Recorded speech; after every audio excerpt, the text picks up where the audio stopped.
to raise rivers. So let's just play the check line actually for a moment here before we get into some other stuff. So let's go say this goes check. Let's just put a relative brick up on the board, the 9 of clubs. Out of position is going to be doing a good chunk of block betting here, 19% of the time block betting, or potting, which is roughly in line with the way that we play these rivers. We play small size, big size.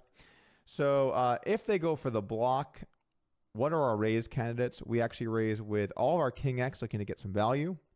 We also raise with the pocket kings, of course, with the nuts.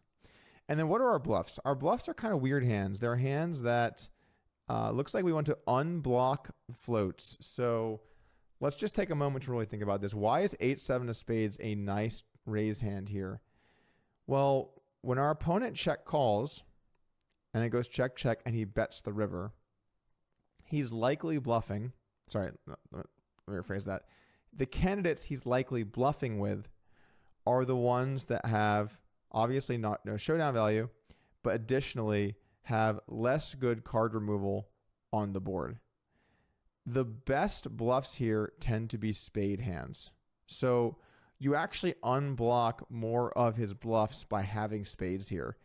I know that's an extremely confusing concept, but we don't block the connected hands that can check call, like 6-5, 5-3 suited, even 7-5. We block that a little bit, but we don't block as much of the connected hands that can float. And we unblock the backdoor flush draw hands that will check call and look to bet river. So one thing, this is a good tip.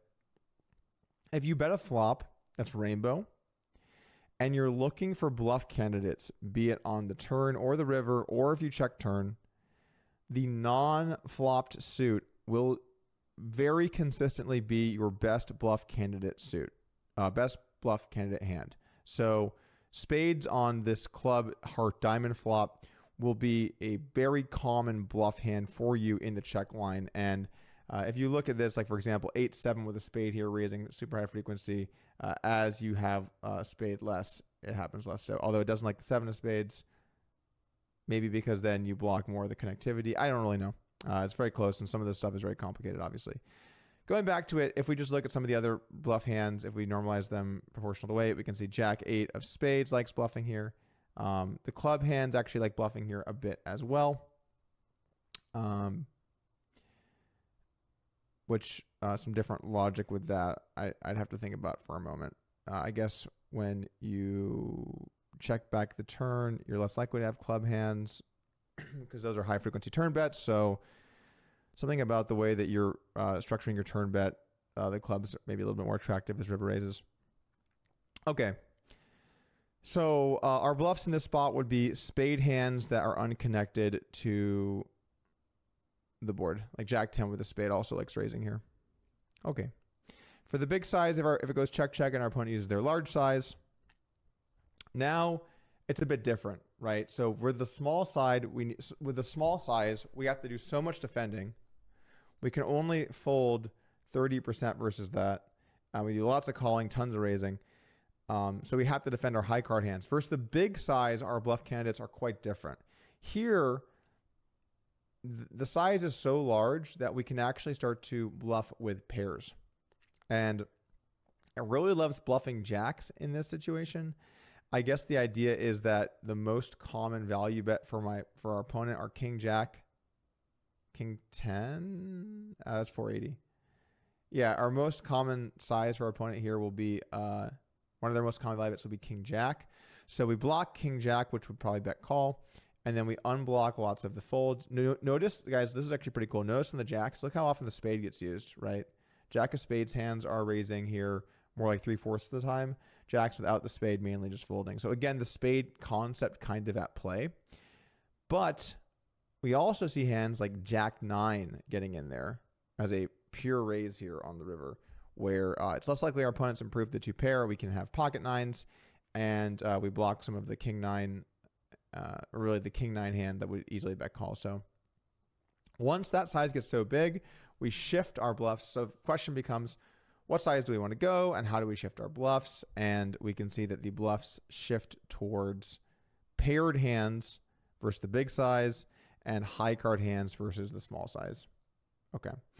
But let's go back to the line that we're looking at here, because that's really what's more important and I think very interesting. So turn 3 of clubs, check.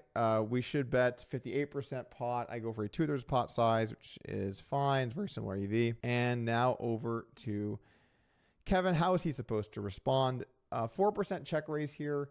I don't think that you give up too much by not playing raises on the turn, although at 4% check raise, you're probably getting into territory where it's something you should consider adding into your strategy. We can see that the strong 4X that check called to flop are looking to raise more often: ace 4, king 4, queen 4, jack 4, and then the weak 4s can't even check raise here. So there's a cool concept here about our turn check raise strategy. We can see there's a cutoff now. If you do decide to check call the flop with trips, then around our middle trips, you no longer are going to have the option to raise on the turn because it's getting too thin. If I check raise the turn and they call, and let's just say this river is a brick, and I barrel for my normal size, which will be about pot here. It's weird he doesn't like jamming. Or doesn't like betting. Okay, so as you can see, the thinnest you can really go here is a boat. We've gone too thin. So you kind of have to check raise check. Not as many hands that can float you. So anyway, what bluffs does Kevin look for here? He does a little bit of thin value with king jack king 10 to prevent floats. And then he also will mix in hands like 6-5 when they do check call the flop. These are nice turn check raises, particularly with the club. You also want to avoid having the spade, because spade hands like barreling the turn a bit more, and you want to have the club or not have the spade. Alrighty.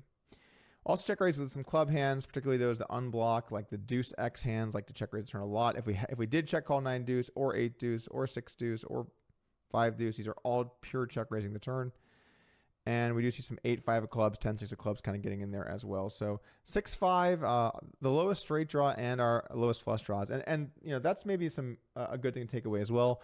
Facing a normal size turn check raise in this spot, our bluffs can be our lowest open ender and our lowest flush draws. And that's kind of all you really need to do. You don't really need to get too far outside of that, and you'll be just fine.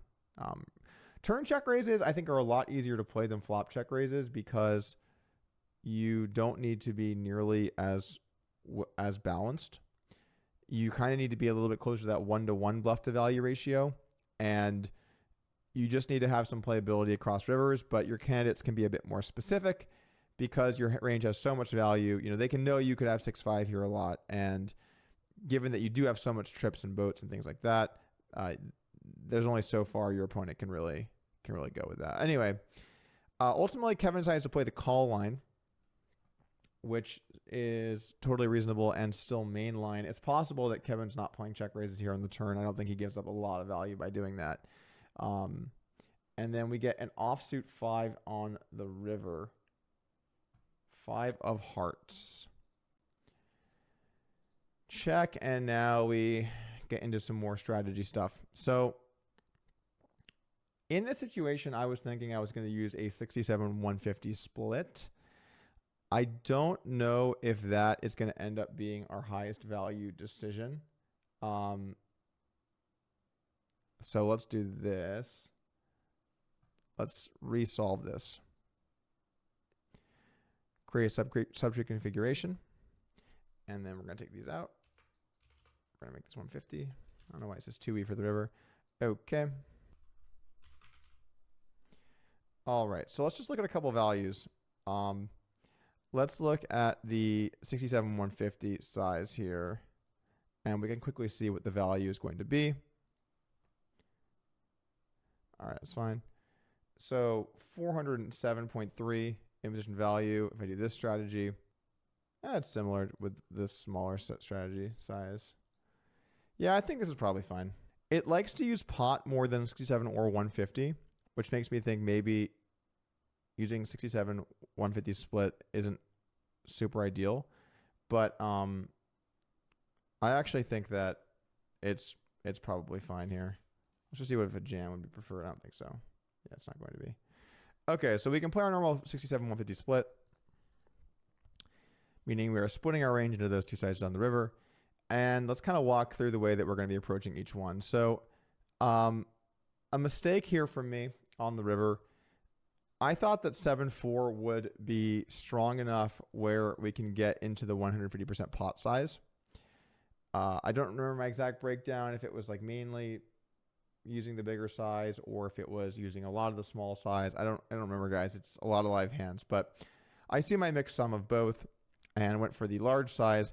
But you can see the first hand that we're able to do the large size with is H4. So, you know, this is thin, guys. This is a very small difference on where the cusp is. But I think that the reason it's like this is because think back to that turn check raise conversation that we just had. The lowest the big blind can really check raise the turn are hands like 10-4 and 9-4.